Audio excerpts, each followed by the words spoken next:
while this one is out and available, I thought we'd take a look at another little square grand. This is an English square grand from, I figure, about 1828, if any of my cross-referencing is any good.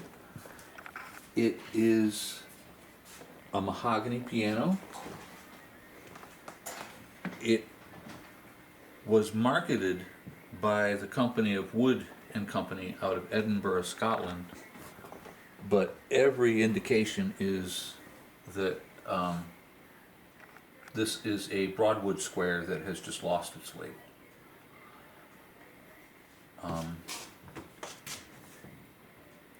What's interesting about the case, just to look at it, simply is the plainness of it. Square grands in this period were all real dress to impress, overly carved, filigrees, inlays, just all the doodadery that you could ever want to see was all the rage. But this was marketed in Scotland. And Scotland was a Presbyterian country. And they simply didn't do with ostentatious frippery. So this piano is absolutely devoid of decoration, which means it just leaves the wood to show off. And while this isn't some of the most figured mahogany, these are solid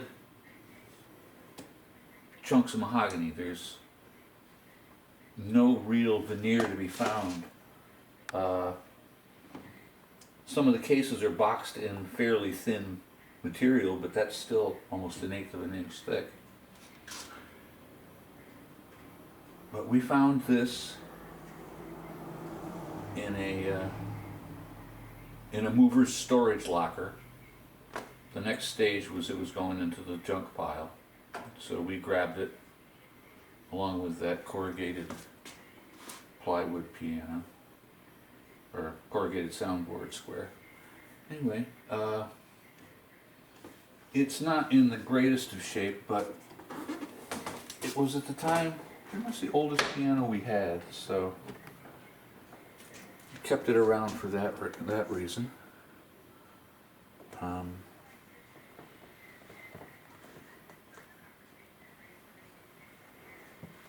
Yeah, it's in pretty rough shape, but it's all original.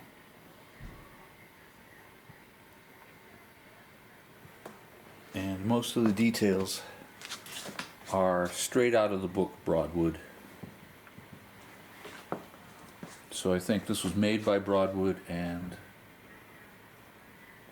shipped to and sold by the Wood Company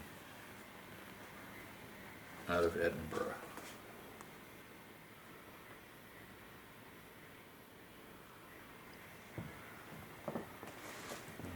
Okay, yeah, let's take the top off here. It's not attached, right? No, it's not. Okay, we'll set it aside. Here's a quick look at the hardware. If anyone's trying to find these parts or duplicate them, they're here. There's no finish on the other underside of the lid, or almost nothing. Not like the top. But yeah, see, that's classic Broadwood hardware.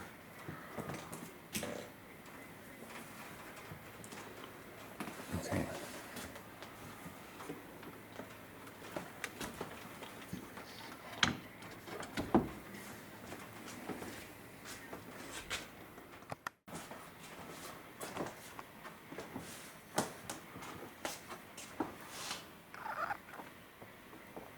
Okay, now we've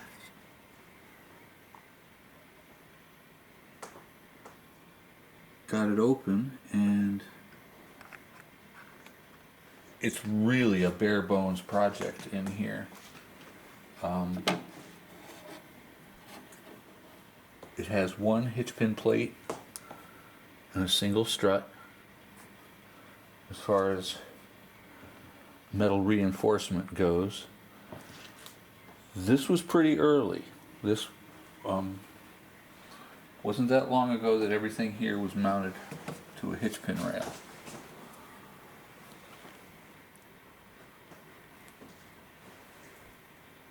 But it's your basic square grand layout with wires coming around in a sweep.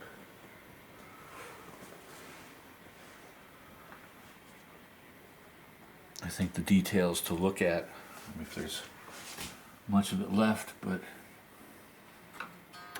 just the dampers are tiny little things. I think the moths ate all the felt long ago. But they look like little mops, just a few layers of felt. And they just touched your strings a little bit.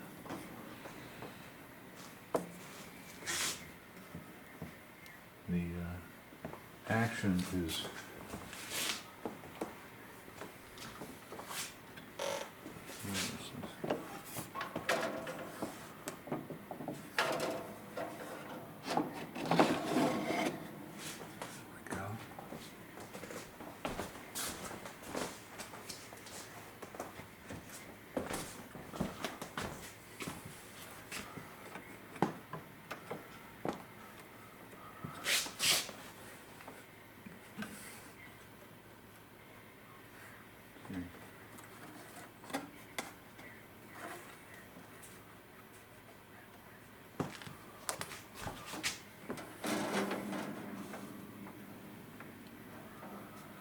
no, I don't think I'm going to take this action out because I don't know as I'd be able to get it back in.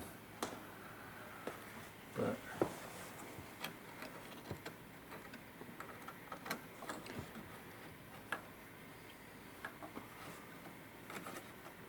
think it's just a... That's a two-part action.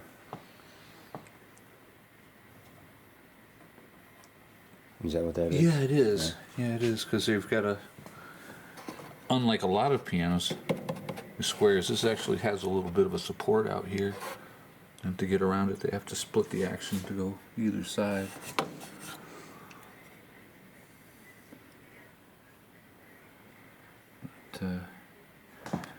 the hammers, if you look at them, they're simply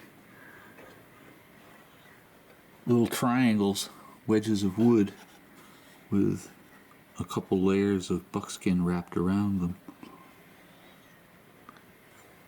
Up in the treble, you see they start to have a little bit of felt wrapped around them as well. There may have been felt down here, and it's just all fallen off. It's just not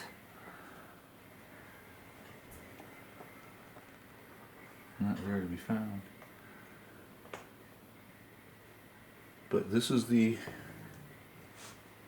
average piano you would find in a moderately well-to-do home in the the 1830s of England. I think Charles Dickens.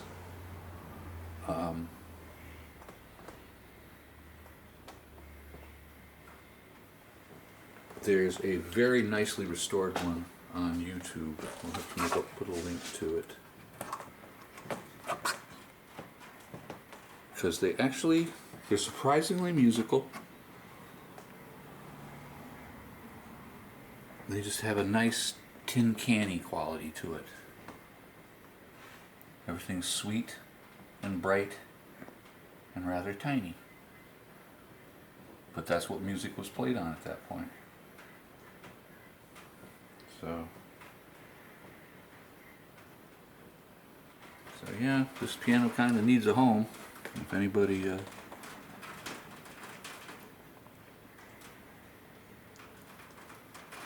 Did you say what year this is?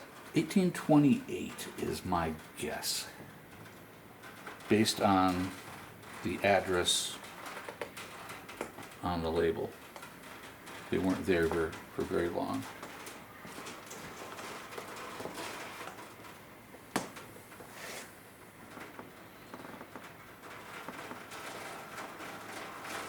No legs. Pardon? No legs on this one. No, no legs. No, lost its legs. Lost its lyre.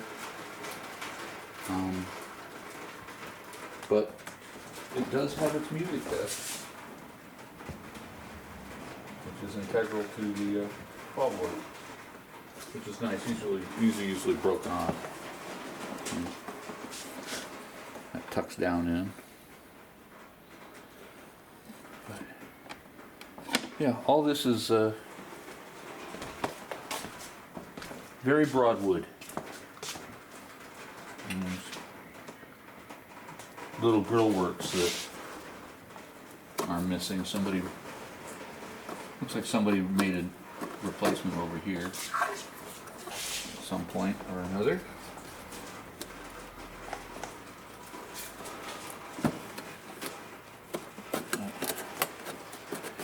Yes, and this is the big, other than the legs, this is the big problem with it. It has had this edge forced off, so there's going to need to be some woodwork.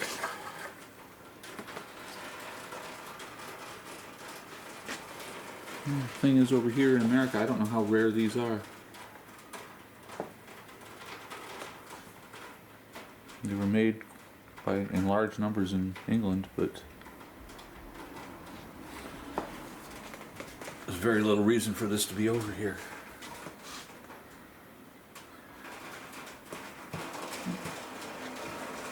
Okay. No serial number? Oh, there's a serial number there. Maybe.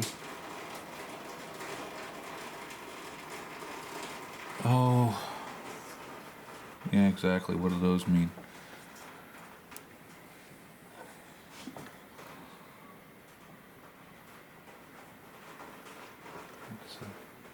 Okay, I think that's it. It's going to go on its side for storage, and its fate is unknown at the moment.